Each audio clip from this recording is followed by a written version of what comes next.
माझ्या विद्यालयाच्या मुख्याध्यापिका भोसले मॅडम, माझ्या ज्येष्ठ सहकारी मनोहर मॅडम आणि आपली सर्व सहकारी आणि तुम्ही सर्व विद्यार्थी मित्र. आता मी पुढे राहण्यामागे दोन कारण आहेत. शिवभक्ती आहे का? शिवभक्ती आली ना पुढे पांढरे आले का?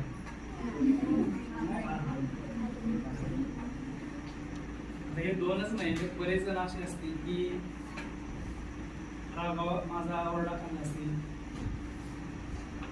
दोन झपाटे खाल्ली असतील, पण हे तुम्हाला शेवटपर्यंत आठवत नाही. भाषण मध्ये तर एक गोष्ट सांगणार आहे.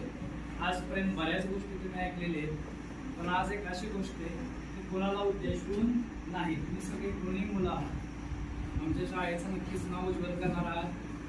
दरवर्षी आम्ही अनुभव घेतो की तुम्ही जरी शाळा बदलली तरी तुम्ही शाळेशी कनेक्ट राहता, अधूनमधून येता, विचारपूस करता. दोन मित्र होते, नाव पण सोपे, एक राम दुसरा श्याम. एका गल्लीत राहणारे, एका गावात राहणारे, एका वर्गात शिकणारे, शेजारी राहणारे दोन मित्र. फरक एकच, म्हणजे नावाच.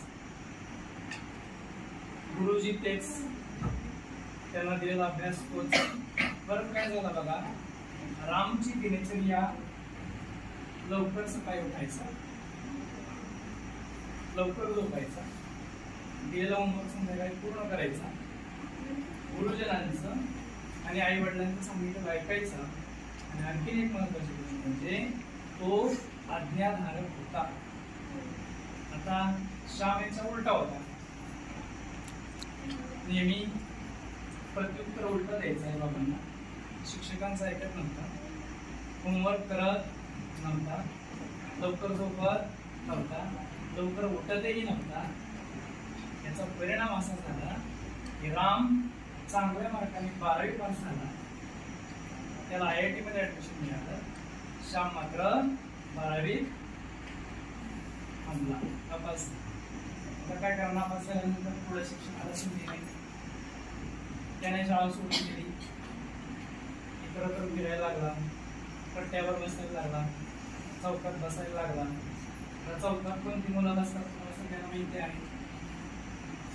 तिथं कोणत्या गप्पा होतात हे तुम्हाला माहिती आहे. तो याच गोष्टींमध्ये रमला. मात्र राम IIT मध्ये गेला,